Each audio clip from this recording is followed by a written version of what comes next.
Labas, esu Kristina, 4 vaikučių mama ir su tinkliniu marketingu jau draugauju nuo 20 metų, tai realiai jau yra 5, jau greit bus 6 metai. Prieš tinklinį marketingą buvau fizikos mokytoja, taip pat esu dirbus ir kitų darbų, nes labai norėjau daug išmokti, tiesiog daug pamatyti, kaip žmonės gyvena, kaip žmonės dirba, įgyti tiesiog skirtingos patirties, aš labai smalsi tiesiog esu. Ir tuo metu, kai pirmam vaikučiui buvo metai 8 mėnesiai, laukiausi dvynukų ir supratau, kad nežinau, ar galėsiu grįžti į samdomą darbą, todėl kad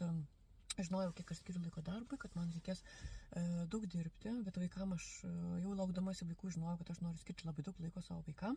ir supratau, kad tikriausiai man kažko reikia ieškoti, kur būtų galima užsidirbti, galbūt per nuotolį, ir taip pat ieškojau galimybės, kad būtų galima apsipirkti internetu online, kur būtų daug prekių vienoje vietoje, šeimai, namams, ir tokiu būdu atradau skelbimą, pamačiau internete, jau kai buvo 8 mėnesį,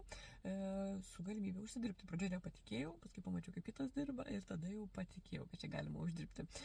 Tai iš tikrųjų prieš tai, kas man nepatiko mano samdomam darbe, tai iš tikrųjų, kad uždarbis mažas ir jisai nekyla, tiesiog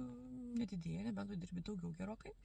Ir nepatiko tai, kad iš tikrųjų labai reikia daug dirbti ir lankstumo nėra, tu turi būti fiziškai vietoje savo. Tai dabar jau ką turiu iš tikrųjų, tai dabar jau turiu būtent, kad aš galiu su vaikais savo derinti savo grafiką,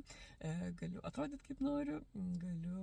tiesiog laisvai darbuotis, kada aš galiu auginti vaikučius ir tokia visiškai jaučiu laisvę. Tai labai to džiaugiuosi ir nesustosiu, nes jau esu pasiekus nemažą procentą ir sieksiu vis daugiau.